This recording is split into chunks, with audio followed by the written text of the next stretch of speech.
Hello everyone and welcome to my channel. Today we're going to be working in Happy Meal. So I got some squares from some booklets. So these are squares cut with a puncher from these booklets. And so I use this puncher and I'm going to paste them all over the envelope. So I got three different pages and different colors, and so I'm gonna be covering all the envelope. I'm gonna put this in fast mode so you don't have to go with me in each one of these, but just so you know, I got three different colors in pink, purple and blue. I'm gonna be putting all over the envelope, going back and forth. So I hope that you enjoy the fast process.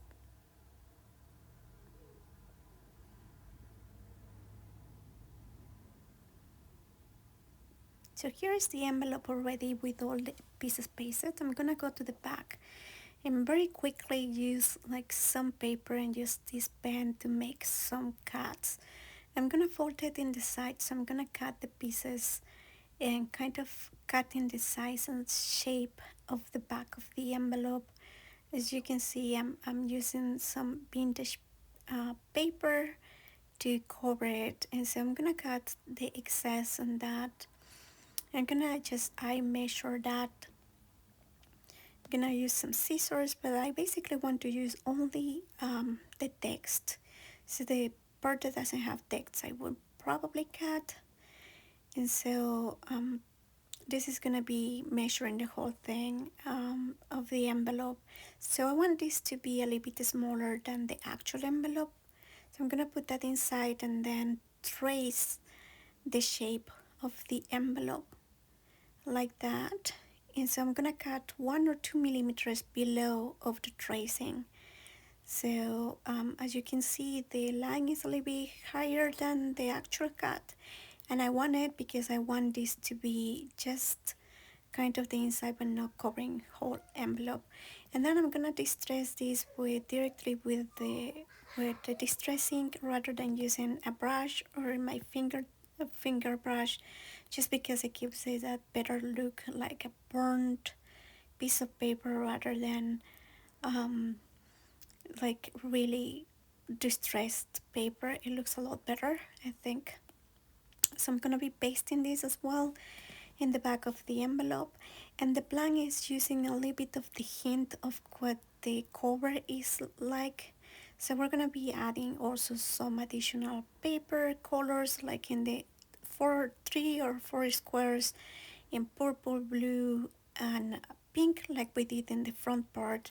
So I'm gonna line this very well, and so it looks good. I love it. So we're gonna add, as I said, these 3 pieces of paper, but before I even distress anything else, I'm gonna be covering and just maybe pasting these squares as I mentioned before. So I'm gonna start with the pink that I love, then a purple and 1 piece of blue, and then paste those 3 pieces together in the back. And this is important because I don't want the two sides of the envelope to look different. Although I don't want the back of the envelope look exactly like the front part, I want to be very mindful with what I do. I want, however, to have some balance in the two sides of the envelope.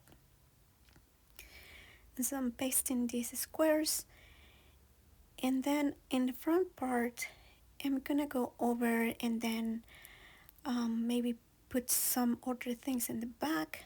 So I'm gonna be covering the outlines with this black pen. um, I'm gonna put this on the top of a mat and then go with a ruler and go all over the square, but very quickly. I'm gonna put this in fast mode so you don't have with that. Okay, now it's done, and now you can see that it looks a lot more like a quilt, and I really wanted this effect. It looks really pretty. This was what I was looking for, and I embossed it. And so I did the emboss off camera and I love it. It's a 3D embossing folder.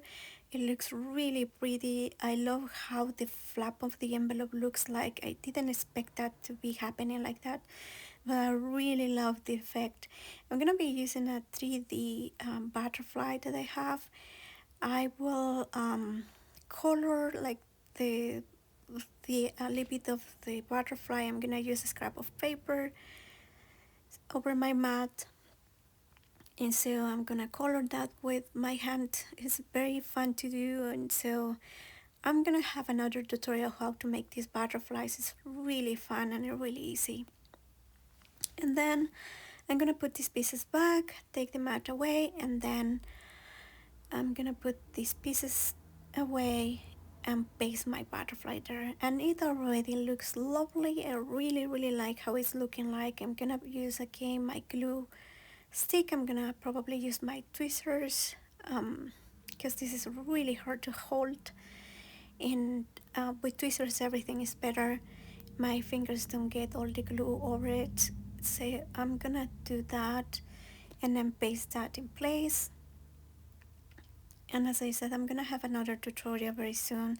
Let me know in the comments if you want to have this with regular materials or you want to talk about how to do the die cuts. I can do either way. Just let me know in the comments what you would prefer.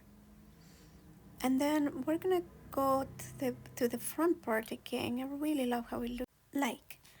I think that is looking very good, so we're gonna put some focus point here.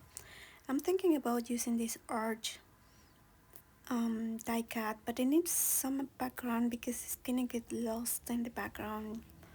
So this paper is the same that I use in the back of the envelope, and this is gonna be very good to put all the things together, but I think it's too strong, so I'm gonna go and use some vellum paper as well. I think that the vellum is gonna lower a little bit of the strength of this paper, and so now I'm gonna measure and cut, and so it's gonna be better this way than measuring and then using the ruler to draw some lines so we can paste and cut that in the paper.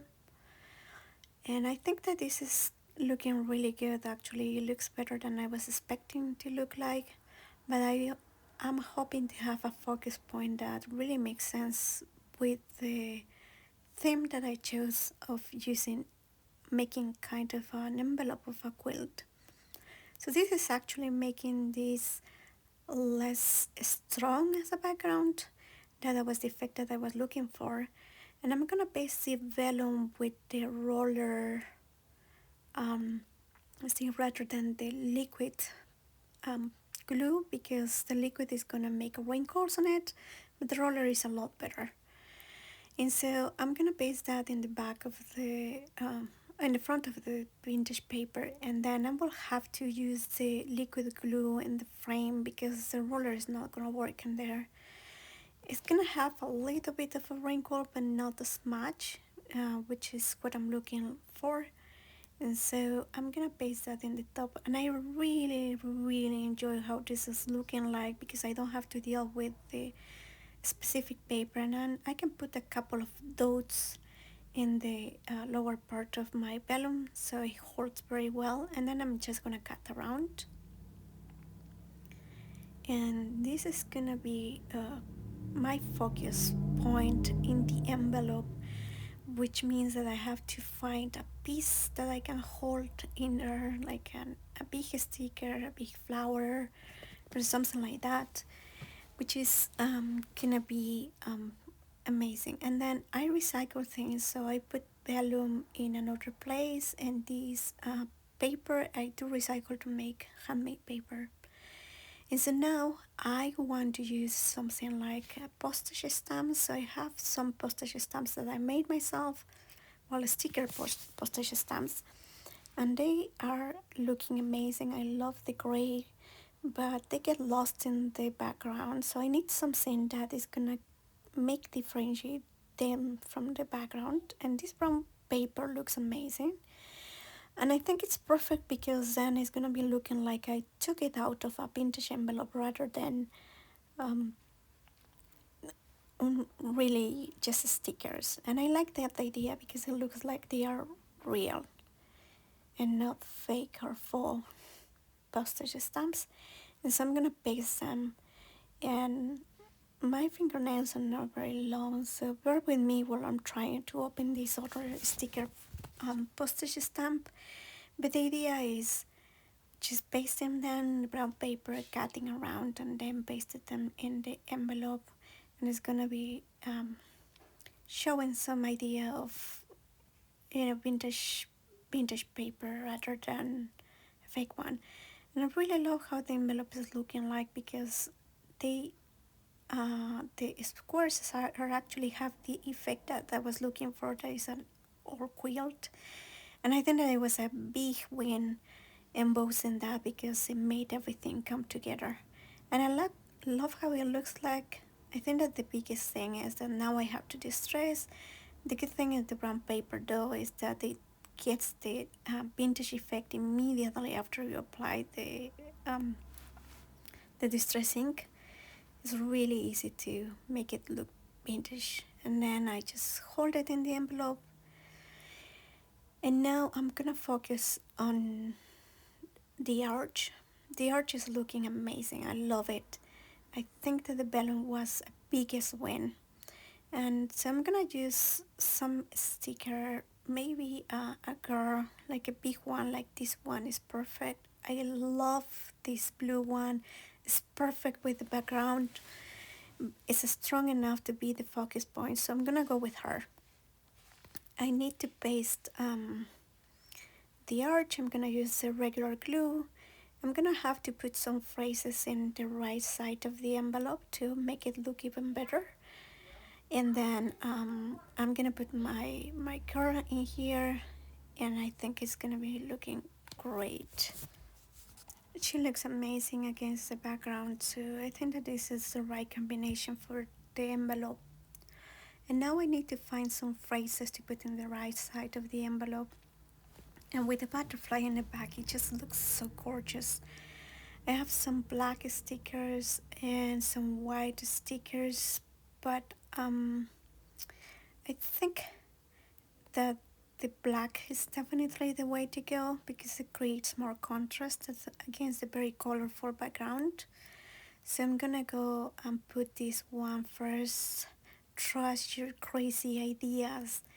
Follow way another phrase that is embrace beautiful cows, and it is perfect for what we just did because it looks like a quilt, and I'm very happy with the result. And I hope that you enjoyed this, and if you really enjoyed this, please consider subscribing. This is something that I really wanted to come together, and I think that we achieved it with this envelope, and I hope that you enjoyed this process as much as I did. um, Please follow me for more. Thank you so much for watching.